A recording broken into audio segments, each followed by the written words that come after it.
اللہ من الشیطان الرجیم بسم اللہ الرحمن الرحیم۔ عقیدہ ختم نبوت کورس کی آج تیسری کلاس ہے اور گزشتہ درس کے اندر عقیدہ ختم نبوت کیا ہوتا ہے، یعنی ہم یہ کہتے ہیں کہ حضور علیہ الصلوۃ والسلام خاتم النبیین ہیں، اس سے کیا مراد ہے، اور ہمارے اس عقیدے سے متعلق قرآن مجید کی جو آیات ہیں، چند آیات میں نے آپ کے سامنے بیان کی تھی۔ آج مزید کچھ آیات بیان کرتے ہوئے پھر انشاءاللہ احادیث طیبہ کی طرف جائیں گے۔ یہ احادیث میں سید عالم صلی اللہ علیہ وسلم کی ختم نبوت کو کس طرح بیان کیا گیا ہے۔ یاد رکھیے گا، قرآن مجید و فرقان حمید میں حضور علیہ الصلوۃ والسلام کی نبوت و رسالت سے متعلق یہ فرمایا گیا، وَمَا أَرْسَلْنَاكَ إِلَّا كَافَّةً لِلنَّاسِ۔ دیگر انبیاء اور دیگر رسول اعظام جو تشریف لاتے رہے تو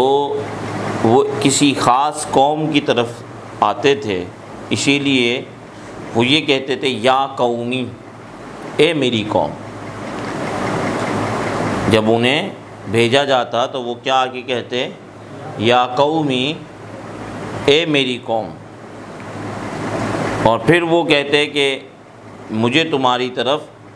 نبی بنا کر بھیجا گیا ہے، رسول بنا کر بھیجا گیا ہے، اور تم جو ہے وہ ایک اللہ وحدہ لا شریک کی عبادت کرو۔ تو یا قومی، اے میری قوم کر کے ان سے خطاب کیا جاتا، لیکن سید عالم صلی اللہ علیہ وسلم کے لیے اللہ تعالیٰ نے فرمایا، کل، اے حبیب فرما دیجئے، یا ایھا الناس، اے لوگوں، انی رسول اللہ علیکم جمیعا، سورہ اعراف کی آیت نمبر 128 ہے کہ اے لوگوں، میں تم سب کی طرف رسول بنا کر بھیجا گیا ہوں۔ اور اس سے پہلے جو میں نے آیت تلاوت کی سورہ سبا کی آیت نمبر 28، جس میں فرمایا کہ وَمَا أَرْسَلْنَاكَ إِلَّا كَافَّةً لِلنَّاسِ، اے حبیب علیہ السلام، ہم نے آپ کو نہ بھیجا مگر تمام لوگوں کی طرف، یعنی آپ کی جو نبوت اور رسالت ہے یہ تمام لوگوں کے لیے ہے، تمام لوگوں کی طرف آپ کو رسول بنا کر بھیجا گیا ہے۔ مطلب اب یہ جو نبی آئے ہیں، دنیا جب تک قائم رہے گی تب تک کے لیے ان کی رسالت اور پیغمبریت اور ان کی نبوت کا زمانہ ہے، یعنی اب کسی اور نبی کے آنے کی ضرورت اور حاجت باقی نہیں رہتی، کیونکہ جتنے لوگ بنی نوع انسان ہیں سب کی طرف رسول بنا کر اے حبیب علیہ السلام آپ کو بھیج دیا گیا۔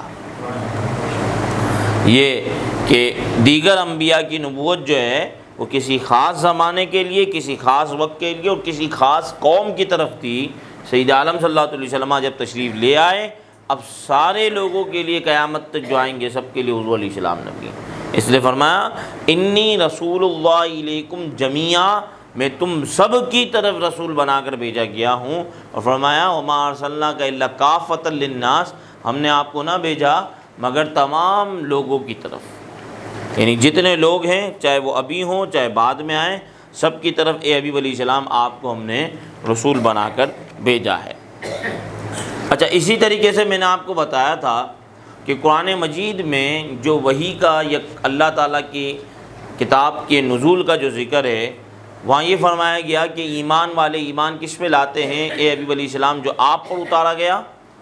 وما انزل من قبلک، اور اے حبیب علیہ السلام جو آپ سے پہلے اتارا گیا۔ تو جو آپ کی طرف نازل کیا گیا، جو آپ سے پہلے نازل کیا گیا، اس وحی کا ذکر ہے۔ حضور علیہ السلام کے بعد کوئی وحی نازل ہوگی اس کا کوئی ذکر نہیں ہے، یعنی جیسے حضور علیہ السلام پر ایمان لانا ہے، ایسے ہی حضور علیہ السلام کی طرف جو وحی کا نزول ہوا اس پہ ایمان لانا ہے، حضور علیہ السلام سے پہلے جس وحی کا نزول ہوا اس پہ ایمان لانا ہے۔ لیکن اگر حضور علیہ السلام کے بعد بھی کسی وحی کا نزول ہوتا تو ذکر کیا جاتا کہ وہ وحی جو آپ کے بعد نازل کی جائے گی اس پر بھی ایمان لایا جائے۔ جیسے کہ ہم دیکھتے ہیں کہ دیگر انبیاء جو آئے ہیں وہ اپنے اپنے زمانے میں بعد آنے والے نبی حضور علیہ السلام کا ذکر کرتے تھے، کہ جب تم ان کا زمانہ پاؤ تو تم ان کی مدد کرنا، جیسا کہ ان سے وعدہ لیا گیا تھا عالم ارواح میں، وَإِذَا أَخَذَ اللَّهُ مِيثَاقَ النَّبِيِّينَ لَمَا آتَيْتُكُم مِّن كِتَابٍ وَحِكْمَةٍ ثُمَّ جَاءَكُمْ رَسُولٌ۔ پچھلی دفعہ میں نے آیت مبارکہ آپ کو بتائی تھی کہ عالم ارواح میں انبیاء سے عہد لیا گیا تھا کہ تمہارے بعد جو رسول آئیں گے تم نے ان پہ ایمان بھی لانا ہے اور ان کا اقرار بھی کرنا ہے اور ان کی مدد بھی کرنی ہے۔ تو اسی طریقے سے انبیاء اپنے بعد والے آنے، یعنی نبی علیہ السلام کے آنے کا اپنے زمانے میں ذکر کرتے تھے اور ان کو بتاتے تھے کہ میرے بعد ایک نبی آئے گا، تم نے ان پہ ایمان لانا ہے اگر تم ان کا زمانہ پاؤ تو۔ اور یہی وجہ ہے کہ سید عالم صلی اللہ علیہ وسلم کی سیرت طیبہ کا مطالعہ کریں تو حضور علیہ السلام سفر میں جاتے، راہب سے ملاقات ہو جاتی تو وہ حضور علیہ السلام کے اندر علامات دیکھ کے پہچان لیتا کہ ہمارے نبی نے جن کے آنے کا بتایا تھا وہ تو یہ ہے،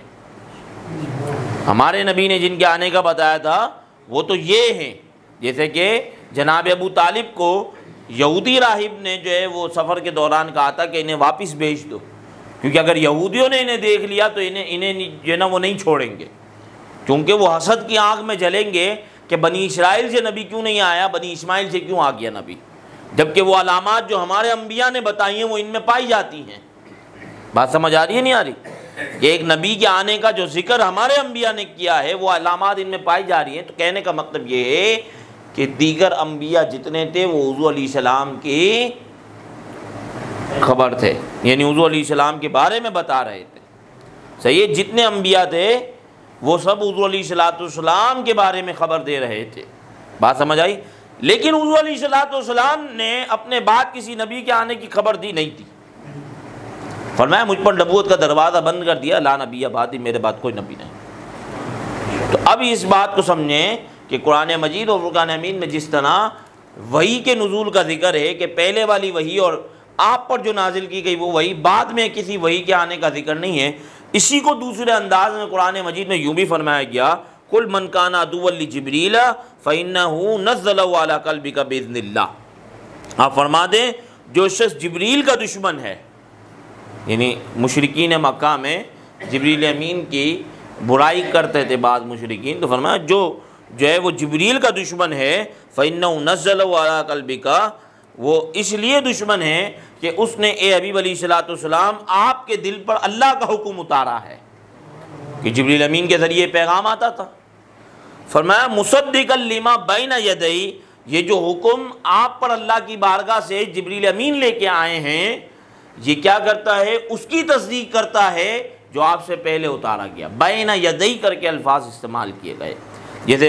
دیگر وحی کے اندر یہ فرمایا، دیگر آیات میں فرمایا جو آپ پر نازل کیا گیا، وما انزل من قبلک، جو آپ سے پہلے اتارا گیا، من قبلک کے الفاظ آئے، اسی طریقے سے بین یدی کے الفاظ آئے کہ جو آپ پر اتارا گیا، اور یہ وہ کتاب ہے جو آپ سے پہلے آنے والی کتابوں کی تصدیق بھی کرتی ہے،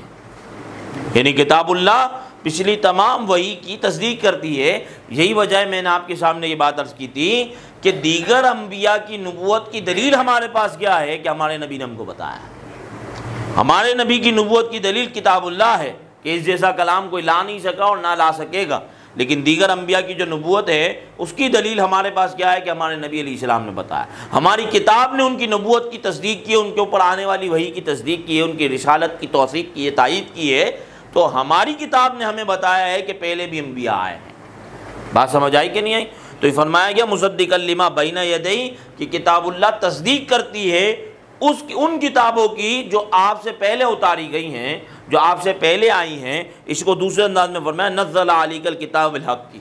اے علیہ السلام آپ پر ایک کتاب نازل کی گئی حق کے ساتھ، مصدقا لما بین یدی، سورہ آل عمران کی آیت نمبر 3 ہے۔ یہ فرمایا کہ جو کتاب آپ پر نازل کی گئی ہے یہ پچھلی کتابوں کی تصدیق کرتی ہے، پچھلی وحی کی تصدیق کرتی ہے۔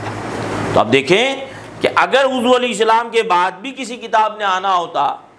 کسی وحی نے آنا ہوتا، کوئی اللہ کا پیغام آنا ہوتا، تو کتاب اللہ اس کی بھی تصدیق کر کے جاتی، جیسے دیگر انبیاء حضور علیہ السلام کی نبوت اور رسالت کی تصدیق کر کے گئے۔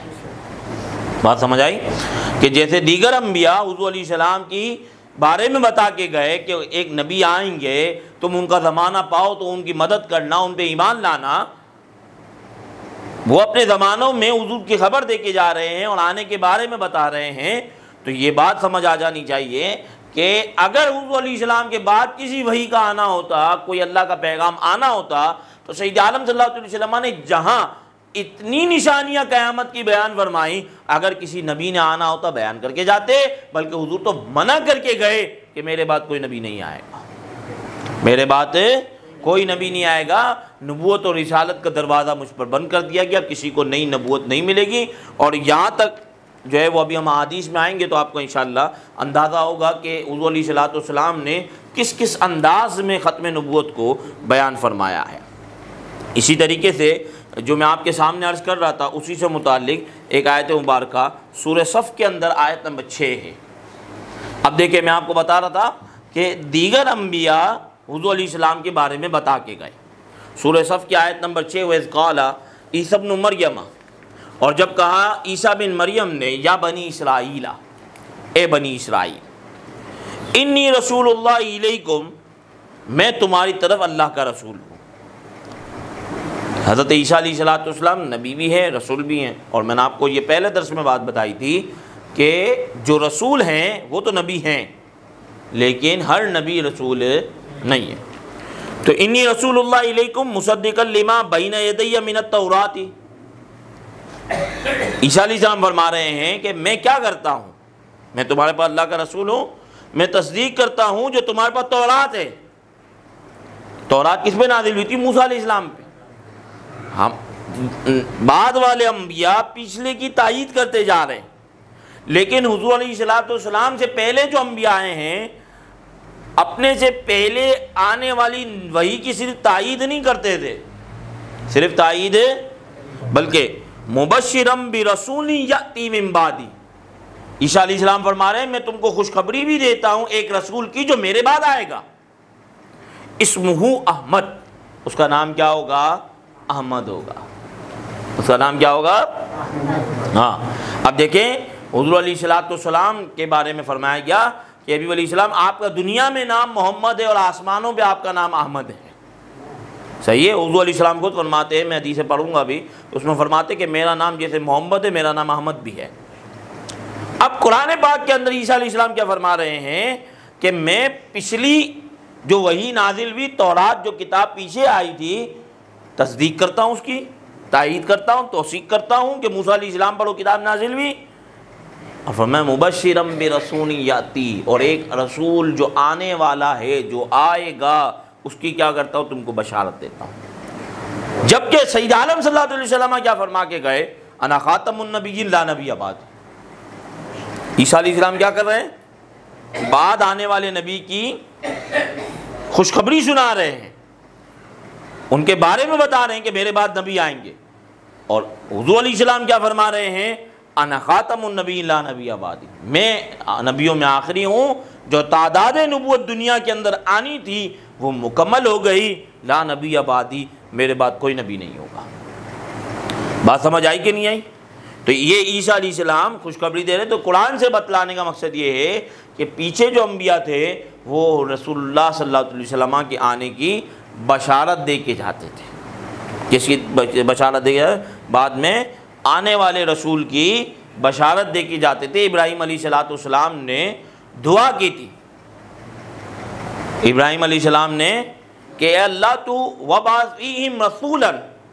اے اللہ تو ان میں ایک رسول بھیج۔ بات سمجھ آ رہی ہے؟ میں جو مقدمہ قائم کرنا چاہ رہا ہوں آپ کے سامنے کہ انبیاء سابقین آنے والے رسول کے بارے میں بتا رہے ہیں،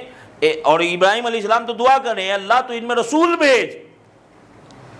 اور حضور علیہ السلام کیا فرما رہے ہیں کہ میرے بعد نبوت کا دروازہ بند کر دیا گیا۔ سمجھ آ رہی ہے نہیں آ رہی یہ کانسیپٹ کہ پچھلے انبیاء حضور کے آنے کی بشارت دیتے، خبر دیتے، اور سید عالم صلی اللہ علیہ وسلم نے اپنے بارے بعد آنے والے کسی نبی کا منع کر دیا۔ حضور علیہ السلام نے منع فرما دیا کہ میرے بعد کوئی نبی،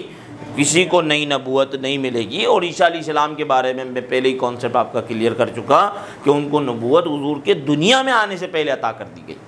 حضور سے پہلے نبوت نہیں ملی، لیکن حضور علیہ السلام کے دنیا میں آنے سے پہلے ان کو نبوت دے کے دنیا میں بھیجا گیا تھا۔ تو تعداد نبوت میں عیسیٰ علیہ السلام پہلے آ چکے ہیں، اور حضور علیہ السلام نے اس تعداد کو آ کر جو ہے وہ مکمل کر دیا۔ بات سمجھ آ گئی؟ تو یہ قرآن مجید کی آیت مبارکہ کے اندر اس کو اس انداز میں بیان کیا گیا۔ اب دیکھیے فرمایا لقد کان لکم فی رسول اللہ اسوۃ حسنہ، کہ سید عالم صلی اللہ علیہ وسلم کی حیات طیبہ تمہارے لیے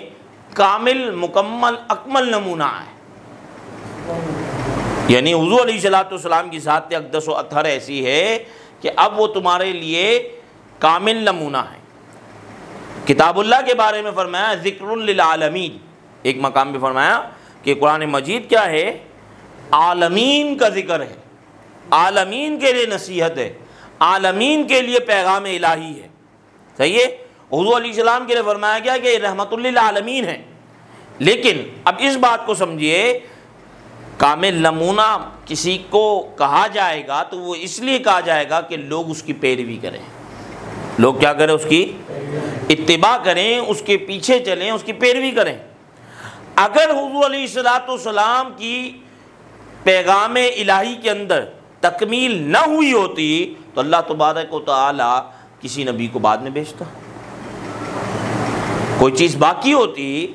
کہ اب جو لوگ آ رہے ہیں ان کے لیے اب نئی ہدایت کا نزول ہونا چاہیے تھا۔ اگر ایسی کوئی ضرورت باقی ہوتی تو سید عالم صلی اللہ علیہ وسلم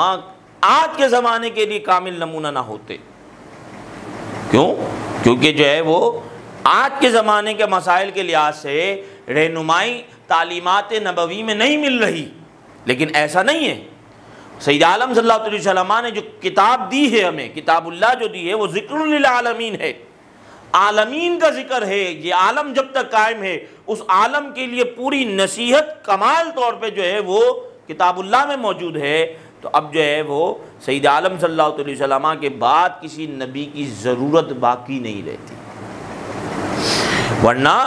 کمال نمونہ کہ حضور علیہ السلام کی ذات اقدس و اطہر کامل نمونہ ہے، یہ جو ہے وہ نہیں ہو سکتا تھا، کیونکہ اس زمانے کے لحاظ سے ورنہ نہیں کہا جاتا۔ جب کتاب اللہ کو جتنے بھی جھوٹے نبی آئے، جتنوں نے بھی نبوت کا دعویٰ کیا، وہ سب کتاب اللہ کو اللہ کا پیغام مانتے ہیں اور یہ کہتے ہیں کہ آج کے زمانے میں بھی کتاب اللہ ہی پر عمل ہوگا۔ تو ہم سوال کرتے ہیں جب کتاب اللہ پہ عمل ہوتا ہے اور کتاب اللہ یہ کہتی ہے کہ تمہارے لیے کامل نمونہ سید عالم صلی اللہ علیہ وسلم کی ذات اقدس و اطہر ہے، تو پھر کسی کے دوسرے کی ضرورت ہمیں باقی نہیں رہتی۔ بات سمجھ آ رہی ہے؟ یہ قرآنی آیات سے یہ چند استدلالات میں آپ کے سامنے جو ہے وہ پیش کر رہا ہوں۔ اب دیکھیے قرآن مجید میں اگر حضور علیہ السلام کے بعد کسی نبی نے آنا ہوتا تو یہ انداز خطاب نہ ہوتا جو میں آیت پڑھوں گا۔ فرمایا وما محمد الا رسول، کہ حضور علیہ السلام کون ہیں؟ اللہ کے رسول ہیں۔ قد خلت من قبلہ الرسل، حضور علیہ السلام سے پہلے بھی رسول گزر چکے ہیں۔ افإن مات، اگر حضور علیہ السلام اس دنیا سے چلے جائیں، او قتل انقلبتم علی اعقابکم، یا حضور علیہ السلام کو شہید کر دیا جائے۔ یہ غزوہ احد کا سینیریو ہے، یہ غزوہ احد میں جہاں پہ افواہ اڑائی گئی کہ سید عالم صلی اللہ علیہ وسلم کو شہید کر دیا گیا، تو جب شہید کیا گیا تو ایک ہلچل مچ گئی مسلمانوں میں، ظاہر ہے لیڈر ہے نا، اور ایک جنگ کے لیے جب کوئی جو ہے وہ مطلب محاذ گیا ہوا ہو، جنگ ہو، جنگی محاذ ہو، اور وہاں پہ پتہ چلے کہ بھی لیڈر چلا گیا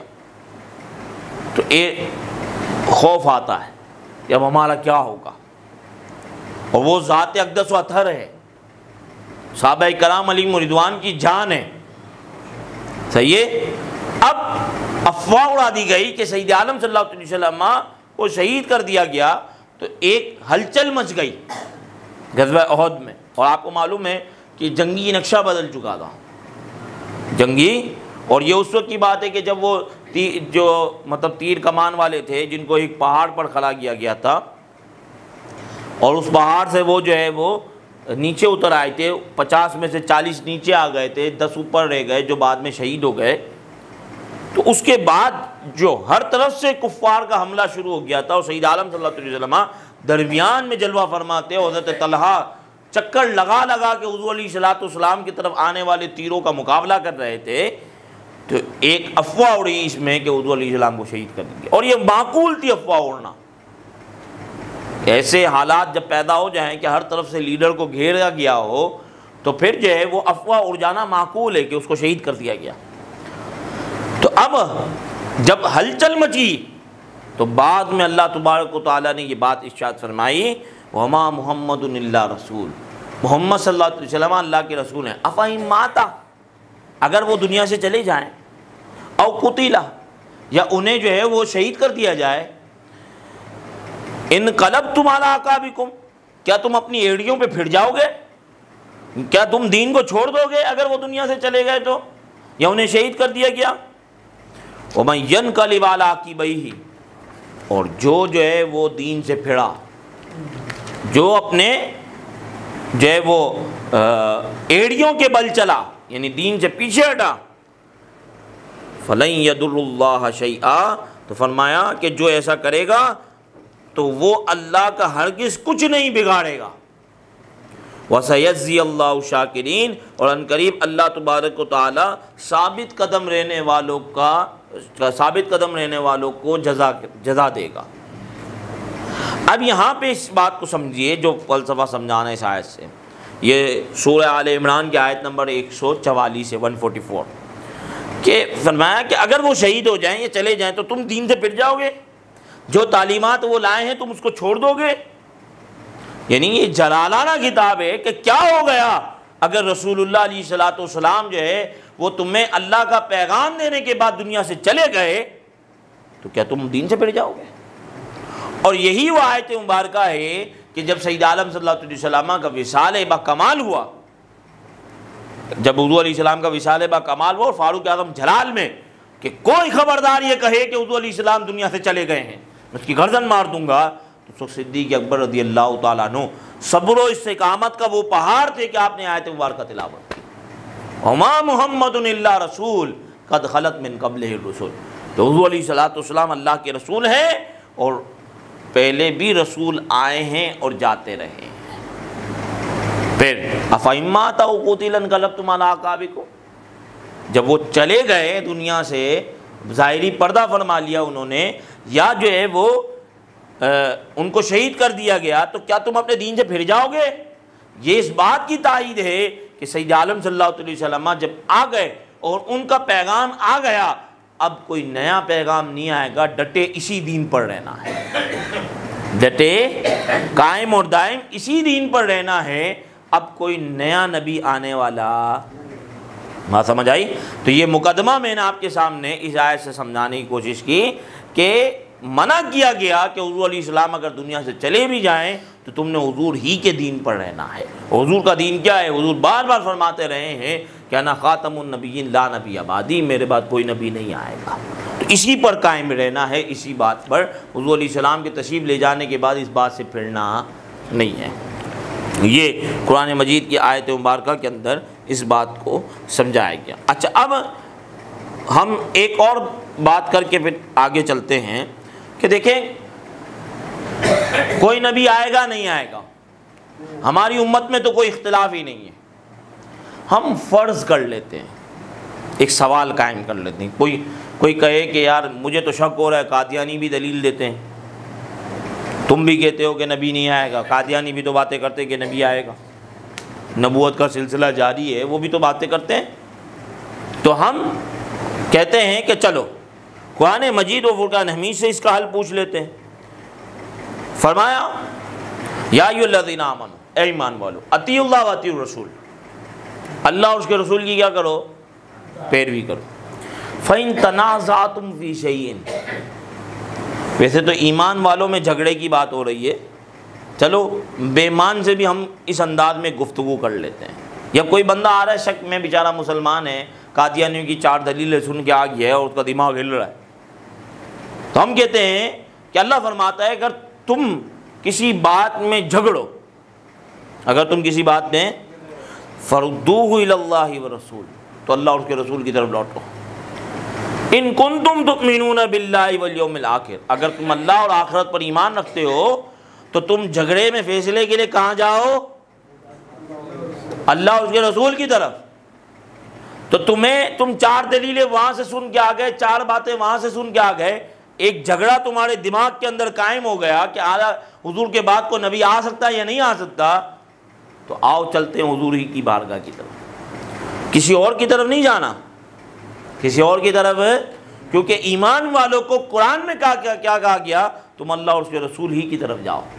تو جب ہم اس کی طرف جاتے ہیں تو ہمیں صراحتاً فرمان ملتا ہے کہ جو ہے وہ اللہ تعالیٰ نے میرا نام عاقب رکھا ہے، اور عاقب اس کو کہتے ہیں جس کے بعد کوئی نبی نہیں ہوتا۔ صراحتاً یہ فرمان حضور علیہ السلام کا مل رہا ہے۔ قرآن مجید میں جو آیت مبارکہ ہے وَلَٰكِن رسول اللہ وخاتم النبیین، کہ یہ اللہ کے رسول اور نبیوں میں سب سے آخری ہیں، تو جب تمہارے دماغ کے اندر ایسا کوئی جھگڑا قائم ہو جائے تو پھر تم کیا کرو،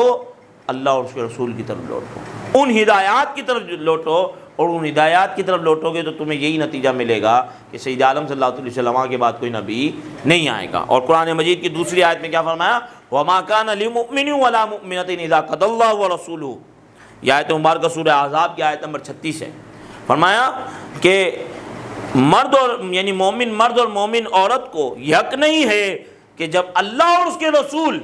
کسی بات کا فیصلہ کر دیں، ان یکون لہم الخیرۃ من امرہم، کہ ان کے پاس ان کے معاملے میں کوئی اختیار بھی باقی رہے،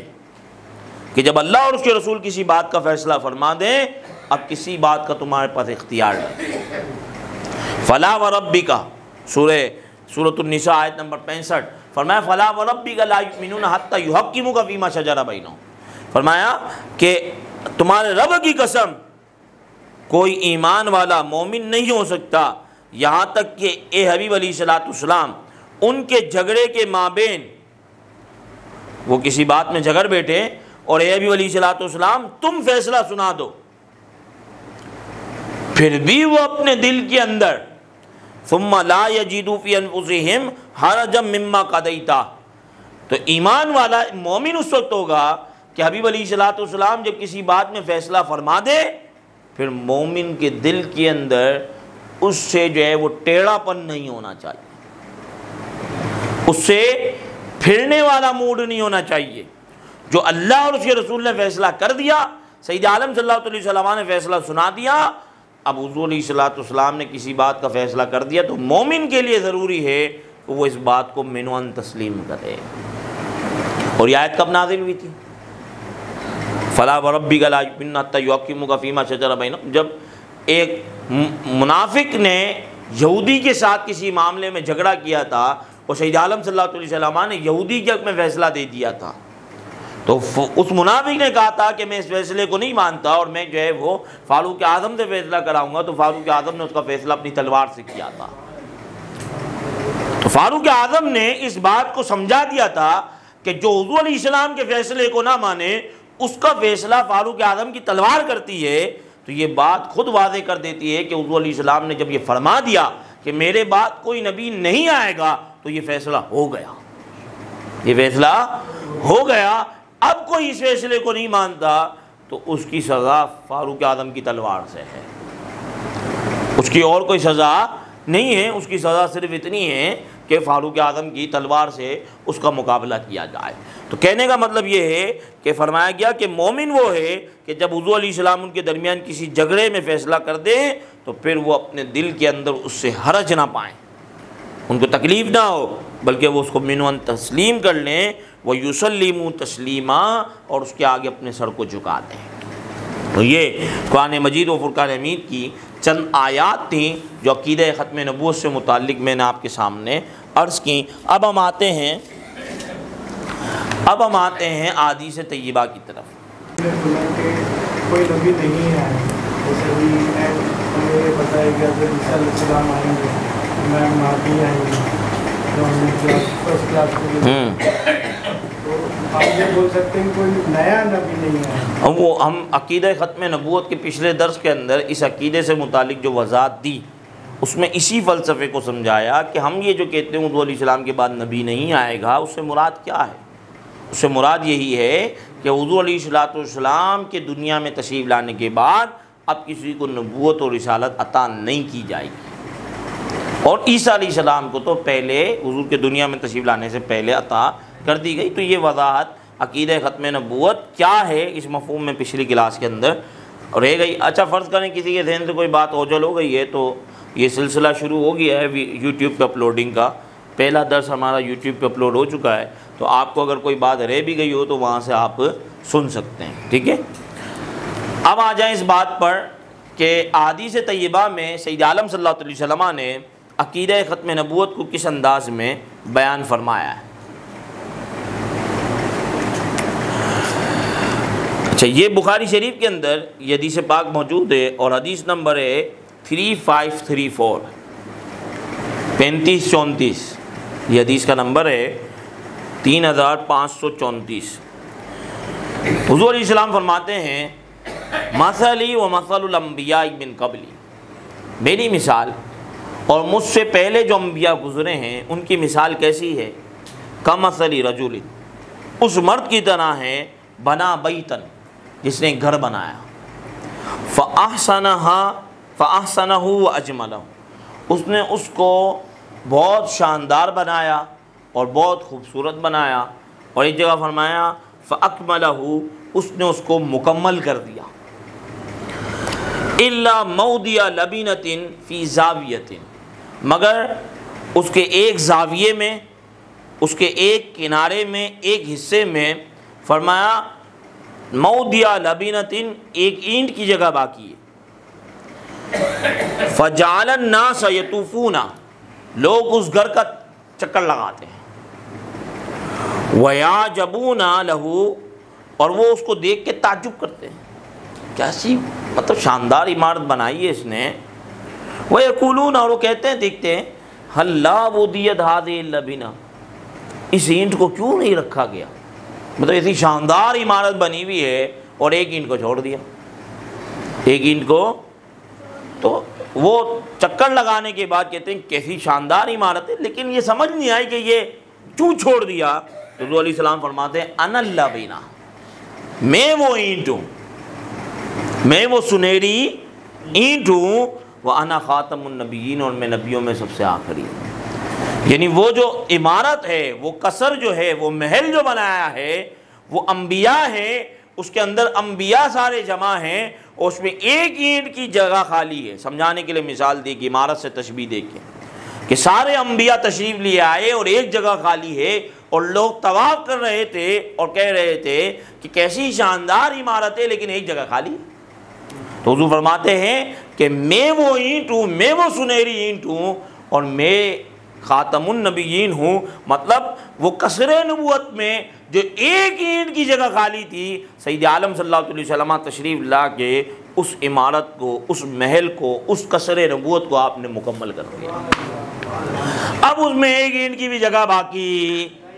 ہاں حضور غزالی زماں فرماتے ہیں کہ میرا ابتدائی زمانہ تھا، غزالی زماں علامہ سعید احمد کاظمی شاہ صاحب رحمۃ اللہ تعالیٰ علیہ، ملتان والے، اور بہت بڑے اللہ کے ولی تھے اور بہت بڑے اللہ عالم دین تھے، اور مطلب یہ سمجھ لیں کہ آج سے 40 سال پہلے، آج سے 40 سال پہلے پاکستان میں جن کا توتی بولتا ہو، پاکستان میں دو سے تین بڑے علامہ تھے، ایک نام تھا علامہ سید احمد کاظمی شاہ صاحب جو ملتان والے، جن کو غزالی زماں، رازی دورہ کہا جاتا ہے، ایک نام تھا علامہ سردار احمد خان صاحب رحمۃ اللہ تعالی، محدث اعظم پاکستان کا، ایک نام تھا ملک المدرسین علامہ عطا محمد بندیالوی رحمۃ اللہ تعالی علیہ، یہ بڑے بڑے نام تھے، اور اس سے تھوڑا سا پہلے جاؤ تو پھر علامہ ابو البرکات، علامہ ابو الحسنات، یہ بڑے نام تھے۔ پاکستان کی تاریخ میں آپ دیکھو 47 کے بعد بڑے بڑے نام آئے ہیں، تو غزالی زماں ایک بہت بڑا نام ہے، اپنے زمانے کے امام اہل سنت ہیں آپ خود، اور آج سے تقریباً 40 سال پہلے قریباً آپ کا وصال ہوا ہے، اور ہمارے پرانے بزرگوں نے بشمول ہمارے والد صاحب نے بھی ان کی زیارتیں کی ہیں، وہ کراچی تشریف لاتے تھے تو ان کی تقریر سننے کے لیے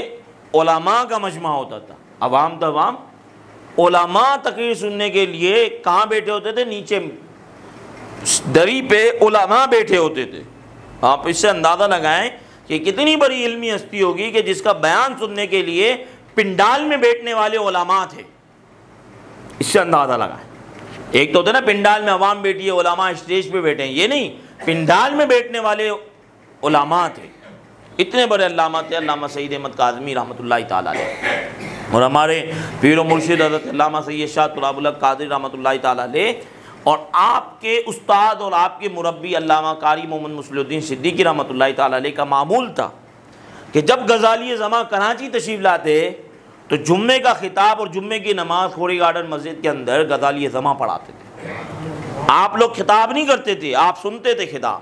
اور غزالی زماں جو ہے وہ تقریر بھی کرتے تھے اور جمعہ بھی پڑھاتے تھے، حتیٰ کہ ایک مرتبہ ممبر پہ بیٹھے ہوئے تقریر کرنے اور غزالی زماں تشریف لے آئے تو قاری مصلح الدین علیہ رحمہ اپنی کرسی اپنے ممبر سے کھڑے ہو گئے اور غزالی زماں کے لیے جگہ چھوڑ دی۔ اب یہ آ گئے ہیں، اب گفتگو صرف یہی کریں گے۔ اتنے بڑے عالم دین غزالی زماں فرماتے ہیں کہ میری تعلیم کا ابتدائی زمانہ تھا اور میں جو ہے وہ قادیان چلا گیا، اور قادیان جا کے میں نے ان سے کہا کہ وہاں کے قادیانیوں سے میں نے کہا کہ حضور علیہ الصلوۃ والسلام فرماتے ہیں کہ میری اور دیگر انبیاء کی جو مثال ہے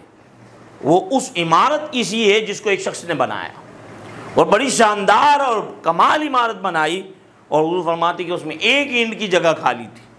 اور میں وہ اینٹ ہوں جس نے اس جگہ کو مکمل کر دیا، اس قصر نبوت کو، اس نبوت کی عمارت کو اس نے مکمل کر دیا۔ تم یہ بتاؤ قادیانی کو اس عمارت میں کہاں ڈالو گے؟ اس میں تو ایک اینٹ کی جگہ خالی تھی نا۔ اور حضور فرماتے ہیں کہ میں وہ اینٹ ہوں جس نے اس عمارت کو پورا کر دیا، تو تم بتاؤ مرزا غلام احمد قادیانی کو کہاں ڈالو گے؟ اب وہ پریشان، تھوڑی دیر بعد انہوں نے سوچ بچار کر کے جواب دیا کہ مولانا مسئلہ یہ ہے کہ وہ جو عمارت ہے اس میں ایک اینٹ کی جگہ خالی تھی، حضور علیہ السلام نے اس عمارت کی جو ایک اینٹ کی جگہ تھی اس کو جو ہے وہ بھر دیا، لیکن ابھی پلاسٹر ہونا باقی ہے، ابھی پلاسٹر ہونا اس پہ باقی ہے، تو ہم مرزا غلام احمد قادیانی کو اس عمارت کا پلاسٹر سمجھتے ہیں۔ غزالی زماں فرماتے ہیں کہ حضور علیہ السلام نے یہ فرمایا ہے فَأَكْمَلَهَا، اس نے عمارت کو مکمل بھی کر دیا ہے، بھلا بتاؤ کون سی عمارت ہے جو پلاسٹر بغیر مکمل ہو جاتی ہے؟ تو تیسرے نے کھڑے ہو کے کہا کہ بھائی رنگ و روغن باقی ہے، رنگ و روغن، ہاں رنگ باقی ہے، تو مرزا غلام احمد قادیانی اس قصر نبوت کی عمارت کا رنگ ہے۔ تو غزالی زماں نے فرمایا، حضور علیہ السلام نے فرمایا فَأَحْسَنَهَا وَأَجْمَلَهَا، وہ عمارت تو خوبصورت ہے، وہ رنگ و روغن سے یعنی اس کے رنگ و روغن چڑھایا ہوا ہے، اس کا کلر کیا ہوا ہے، وہ کلر لیس عمارت نہیں ہے۔ تو اب وہ سارے غزالی زماں فرماتے ہیں کہ قادیانی اپنا منہ لٹکا کے بیٹھ گئے، اب اس قادیان کو اس عمارت میں فٹ کہاں کریں؟ تو حضور علیہ السلام نے اتنا شاندار انداز میں خطاب بیان کیا کہ میری اور میرے دیگر انبیاء کی عمارت یعنی مثال ایسی ہے کہ جس میں ایک اینٹ کی جگہ خالی ہے اور وہ عمارت مکمل ہے، وہ حسن و جمال والی عمارت ہے۔ آپ بتائیں کہ جو حسین و جمیل عمارت ہوگی، حضور فرماتے ہیں کہ لوگ اس کا طواف کر کے کہتے ہیں کسی شاندار عمارت ہے، تو تعجب کس پہ ہوگا؟ جو عمارت ابھی تیار ہی نہیں ہوئی پوری، اس پہ لوگ تھوڑی تعجب کرتے ہیں، تعجب تو اسی پہ کریں گے نا جو اتنی شاندار ہے، اور شاندار عمارت کے اندر ایک جگہ خالی ہو تو کوئی کہے گا نا یار اتنا اچھا بنا لیا، ایک کیوں چھوڑ دیا ہے؟ اگر وہ مکمل ہی نہ ہوتی تو لوگ یہ کہتے ہیں نا کہ بھائی اس کو مکمل تو کرو، ابھی تو رنگ باقی ہے، پلاسٹر باقی ہے، فلاں باقی ہے۔ حضور فرما رہے ہیں مکمل ہے، حسین و جمیل ہے۔ اب لوگ تعجب کر رہے ہیں کہ یار یہ جگہ کیوں چھوڑ دی؟ حضور فرماتے ہیں وہ لبینہ، وہ اینٹ میں ہوں، اور میں آ کے جو ہے وہ قصر نبوت کی عمارت کو پورا کر دیا۔ تو یہ بخاری شریف کے اندر یہ حدیث ہے، اور یہ حدیث تقریباً احادیث کی کتابوں کے اندر یہ حدیث پاک موجود ہے۔ اس کو روایت کرنے والے حضرت ابو ہریرہ رضی اللہ تعالیٰ عنہ۔ اس کے بعد فرماتے ہیں حضور علیہ السلام، اور یہ حدیث بھی بخاری کے اندر ہے، اور حدیث نمبر ہے 3455 3455۔ فرمایا، اور اس حدیث کو روایت کرنے والے حضرت ابو ہریرہ ہی ہیں، فرماتے ہیں کانت بنو اسرائیل تسوسہم الانبیاء، فرمایا کہ انبیاء جو بنی اسرائیل تھے وہ کیا انبیاء بنی اسرائیل خود ہی سیاست کیا کرتے تھے، یعنی سیاست کرنا، ملک کی نظم و ضبط چلانا، اسے سیاست کہا جاتا ہے، اور سیاست کرنا انبیاء کی سنت ہے۔ تو فرمایا کانت بنو اسرائیل تسوسهم الانبیاء، بنی اسرائیل وہ تھے کہ انبیاء ان کی سیاست کیا کرتے تھے۔ کلما ہلاک نبی خلفہ نبی، جب کوئی نبی چلے جاتا تو کوئی دوسرا نبی آ جاتا۔ یہ فرمایا لا نبی بعدی، کہ پہلے نبی کوئی چلا جاتا پھر نبی آ جاتا، لا نبی بعدی، میرے بعد کوئی نبی، سیکون خلفاء، ہاں اللہ تبارک و تعالی فرمایا کہ میرے بعد کوئی نبی نہیں ہے، البتہ خلفاء ہوں گے، سیکون خلفاء، ان قریب خلفاء ہوں گے، فیکثرون، اور وہ بہت ہوں گے۔ تو قالوا فما تأمرنا، صحابہ نے عرض کیا رسول اللہ آپ ہمیں کیا حکم دیتے ہیں؟ اب جب آپ کے بعد خلفاء ہوں گے، انبیاء تو نہیں آئیں گے، نبی تو نہیں آئیں گے، تو آپ ہمیں کیا حکم دیتے ہیں؟ فو ببیعۃ الاول فالاول، تو فرمایا کہ تم جو ہے وہ ایک کے بعد دوسرے کی بیعت کرو، آتوہم حقہم، اور ان کی اطاعت کا حق ادا کرو، فإن اللہ سائلہم اما استرعاہم، فرمایا اللہ تبارک و تعالیٰ ان کی رعیت سے متعلق انہیں سوال کرے گا۔ جب وہ خلفاء آتے رہیں تو تمہارا کام یہ ہے کہ ان کی بیعت کرنا، ان کی اطاعت کرنا، جو یعنی اطاعت بھی دین کے معاملے میں۔ ہاں اب ان سے چونکہ وہ خلیفہ ہوں گے تو ان سے ان کی رعایا کے بارے میں سوال ہوگا، تم سے نہیں ہوگا۔ تمہارا کام یہ ہے کہ جب مسلمان کسی کو خلیفہ بنائیں تو تم کیا کرو؟ اس کو خلیفہ مانو اور اس کی بیعت کرو۔ تو اب یہاں پہ حضور علیہ السلام نے فرمایا کہ میرے بعد کوئی نبی نہیں آئے گا۔ ہاں پہلے ایسا تھا، ایک نبی چلا جاتا تو اللہ تعالیٰ دوسرا نبی بھیج دیتا تھا۔ دوسری جگہ فرمایا، اب یہ بھی بخاری شریف کی حدیث ہے اور حدیث نمبر 4936 ہے، 4936 حدیث کا نمبر ہے۔ فرمایا بعثت انا والساعۃ کہاتین، فرمایا کہ اللہ تعالیٰ نے مجھے اور قیامت کو ایسے بھیجا ہے، سمجھ رہے؟ یعنی ایسے نہیں بھیجا کہ میرے اور قیامت کے درمیان تیسرا کوئی ہو، سمجھ نہیں؟ ہاتین، مجھے اور قیامت کو ایسے بھیجا ہے، یعنی میرے اور قیامت کے درمیان اب کوئی نہیں ہے، بس میرے بعد اگر آئے گی تو قیامت آئے گی، صحیح ہے؟ اور ایک جگہ پہ سید عالم صلی اللہ علیہ وسلم نے خود کو قیامت کی نشانی قرار دیا۔ خود کو کیا قرار دیا؟ کیوں؟ قیامت کی نشانی حضور علیہ السلام کیوں ہیں؟ کہ اب حضور علیہ السلام کے پاس صرف قیامت آئے گی، کوئی نئی نبوت نہیں ہوگی، کوئی نئی امت نہیں ہوگی، یہ آخری امت ہے اور یہ آخری نبی کا زمانہ ہے۔ اگر کسی نئے نبی اور کسی نئی امت نے آنا ہوتا تو پھر قیامت اور مؤخر ہو جاتی۔ تو ایک دفعہ فرمایا کہ میں اور قیامت ایسے ہیں، یعنی میں ہوں پھر قیامت ہے، میں اور قیامت ایسے ہیں، کہا آتین، اس طرح حضور نے فرمایا۔ اور یہ بھی فرما دیا دوسری جگہ پہ کہ میں قیامت کی پہلی نشانی ہوں،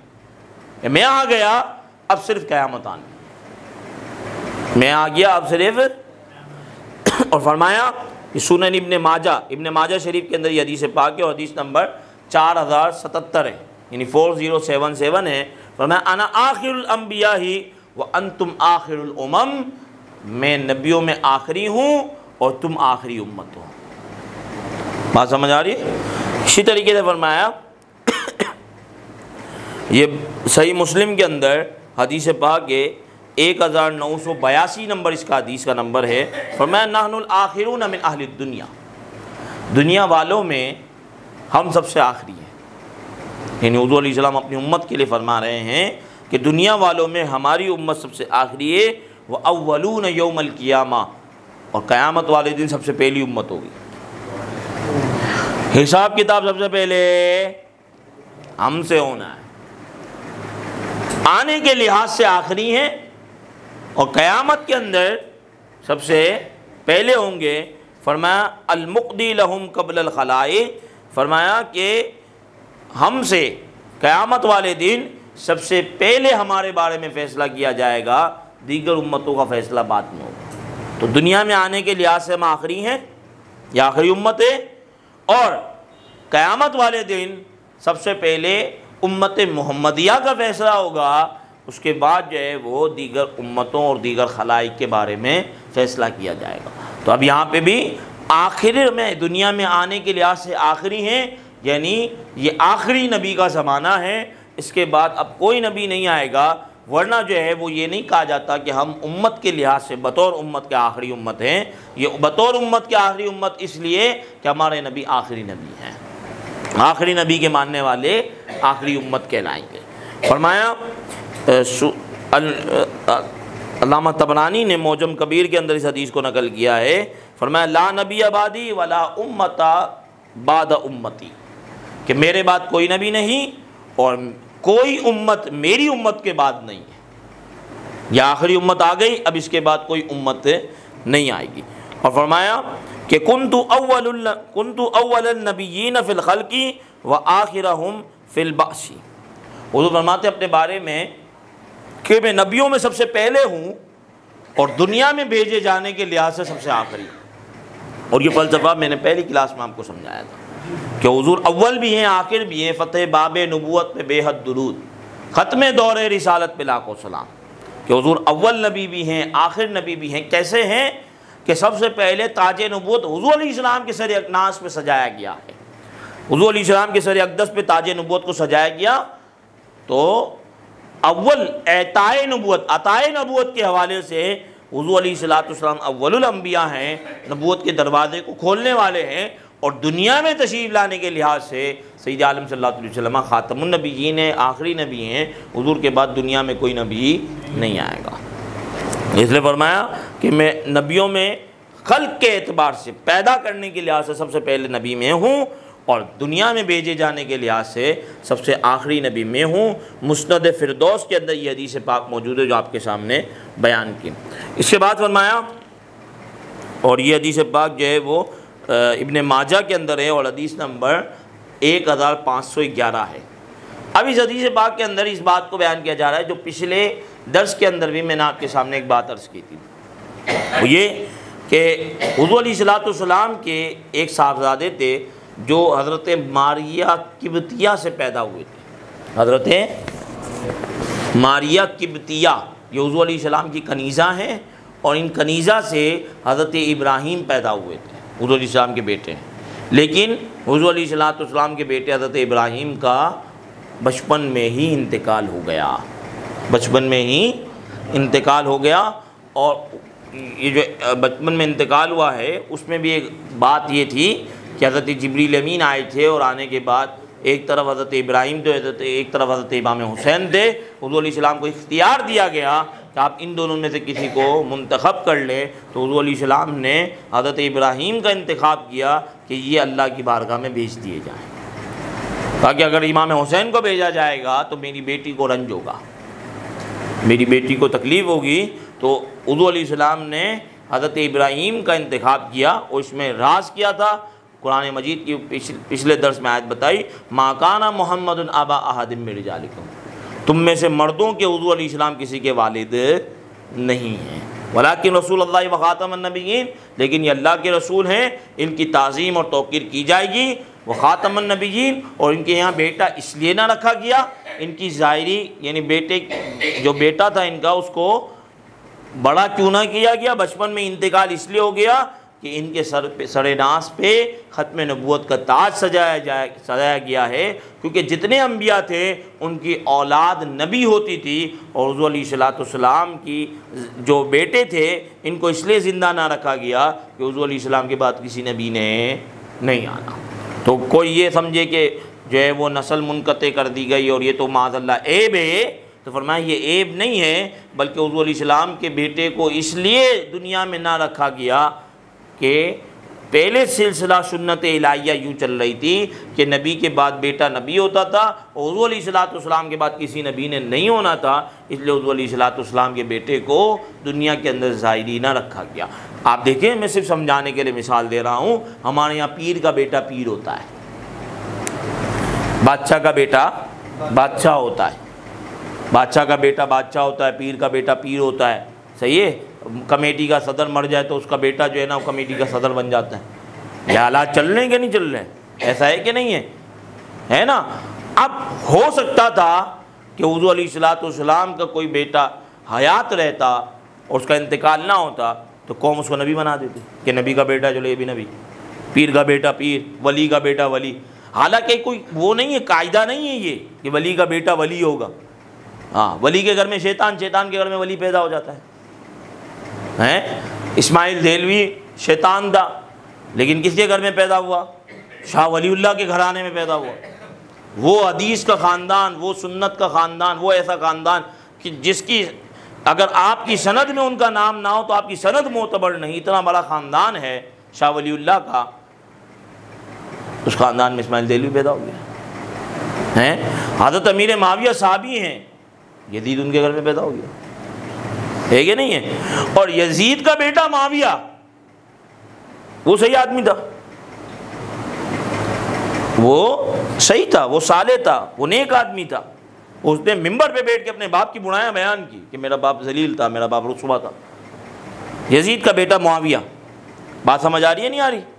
تو ولی کے گھر میں شیطان، شیطان کے گھر میں ولی آ سکتا ہے، لیکن رول عوامی طور پہ کیا چل رہا ہے کہ اگر جو ہے نا وہ باپ کچھ ہے تو بیٹا بھی اس کا وہی ہے۔ تو ہو سکتا تھا کہ حضور علیہ السلام کے بعد اگر کوئی بیٹا حیات رہتا تو نبی بنا دیا جاتا۔ تو فرمایا کہ اسی وجہ سے حضور علیہ السلام کی کوئی ظاہری بیٹا، یعنی بیٹا ظاہری طور پہ اس نے جو ہے نا وہ دنیا کے اندر قیام نہ کیا اور بچپن میں اس کا انتقال ہو گیا۔ اب اس کو حدیث پاک سے سنیے۔ فرمایا حضور علیہ السلام نے جب حضرت ابراہیم کا انتقال ہوا تو حضور علیہ السلام فرمایا ان لہو مردیان فی الجنہ،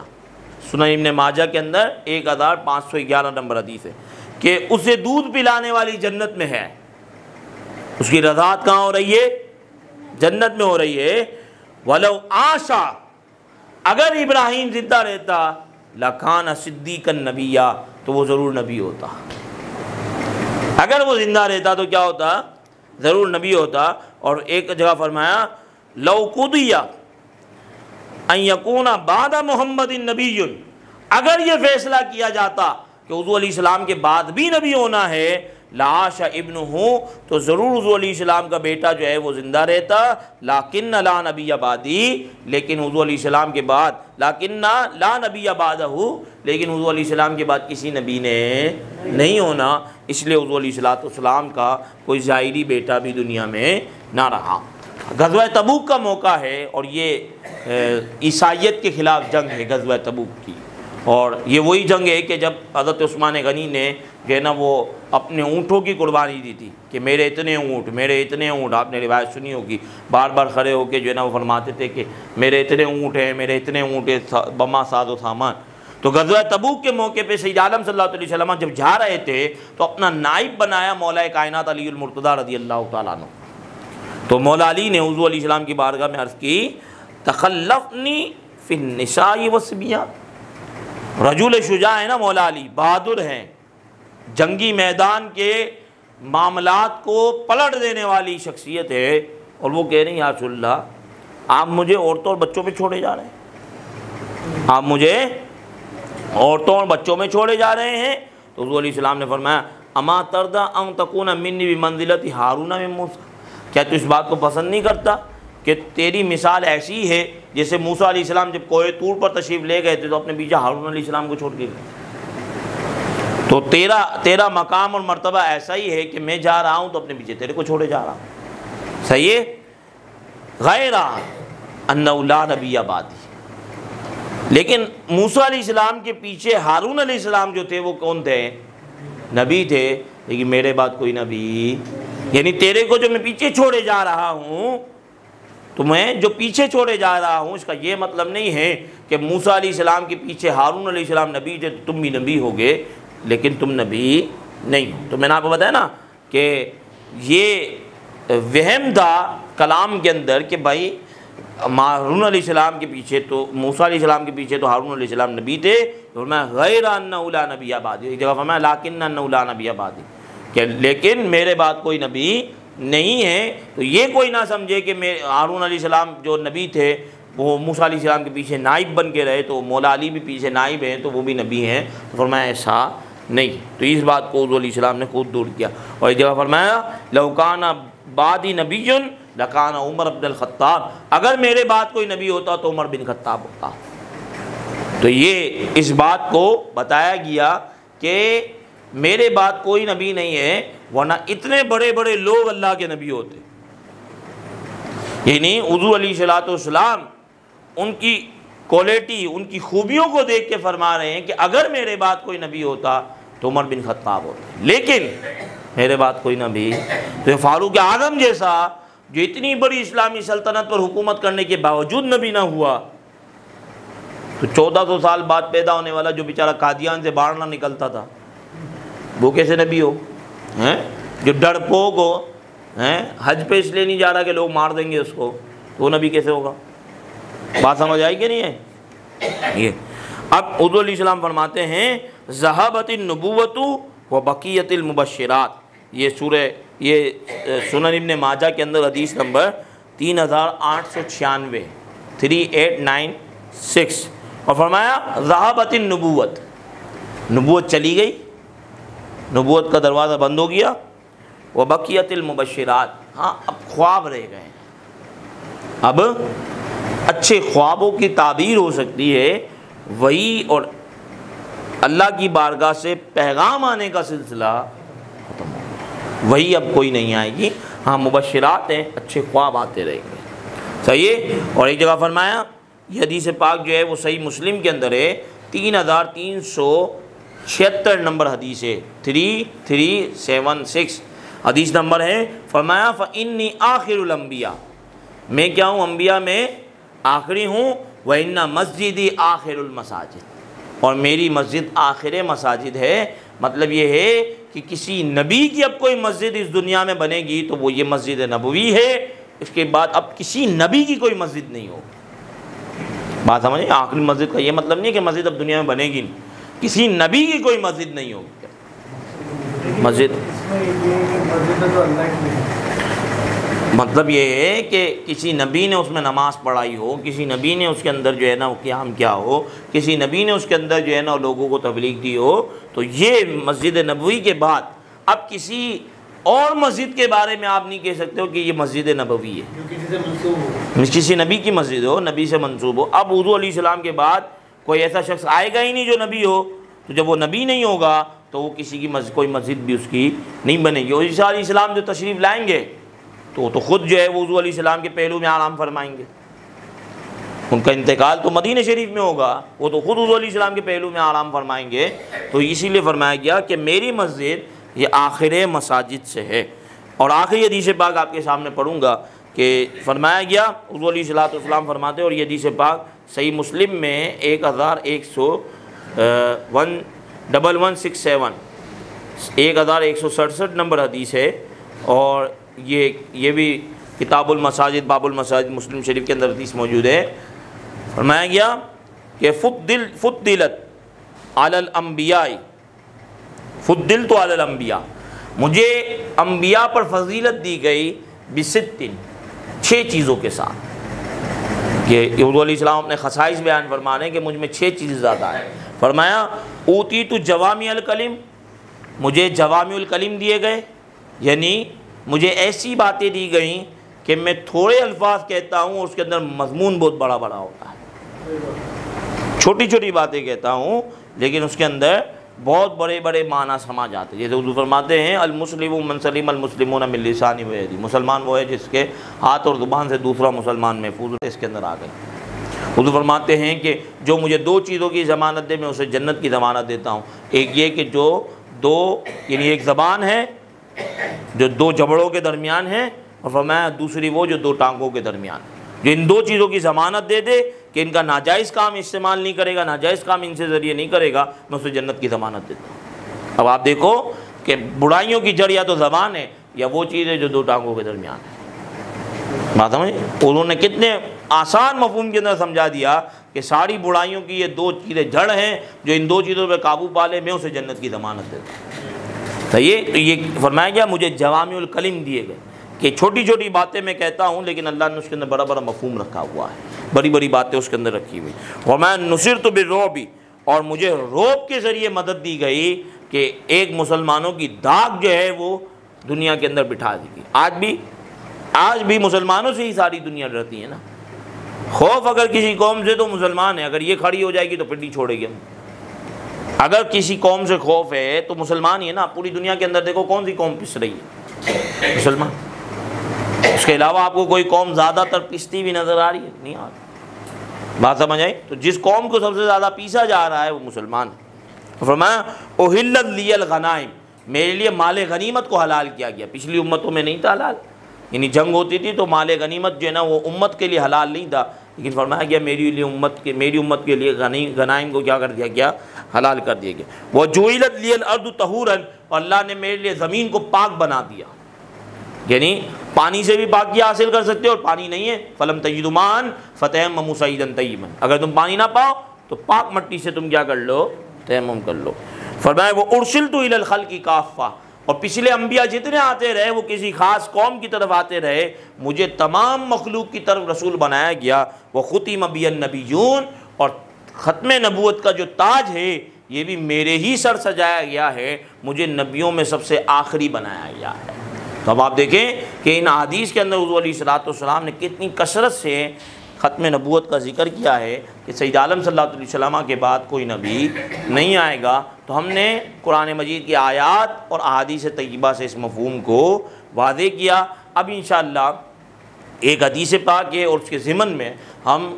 پچھلی تاریخ کے اندر جتنے جھوٹے نبی آئے ہیں انشاءاللہ اس کا ذکر آپ کے سامنے کریں گے، ان کے قصے آپ کو سنائیں گے کہ کون کون نبی پچھلے جھوٹے آ چکے ہیں اب تک، جن کے بارے میں ملتا ہے کہ انہوں نے نبوت کا دعویٰ کیا ہے۔ اور حضور علیہ الصلوۃ کی جو حدیث پاک ہے کہ میرے بعد 30 دجال آئیں گے، اس سے انشاءاللہ ہم اپنے درس کا آغاز کریں گے۔ اللہ تبارک و تعالی ہمیں عمل کی توفیق عطا فرمائے، ان باتوں کو یاد رکھنے کی توفیق عطا فرمائے، آمین بجاہ نبی الامین صلی اللہ علیہ وسلم۔ اللہم ربنا تقبل منا انک انت السمیع العلیم وتب علینا یا مولانا انک انت التواب الرحیم، وصلی اللہ تعالی علی خیر خلقہ سیدنا محمد و علی صحبہ اجمعین۔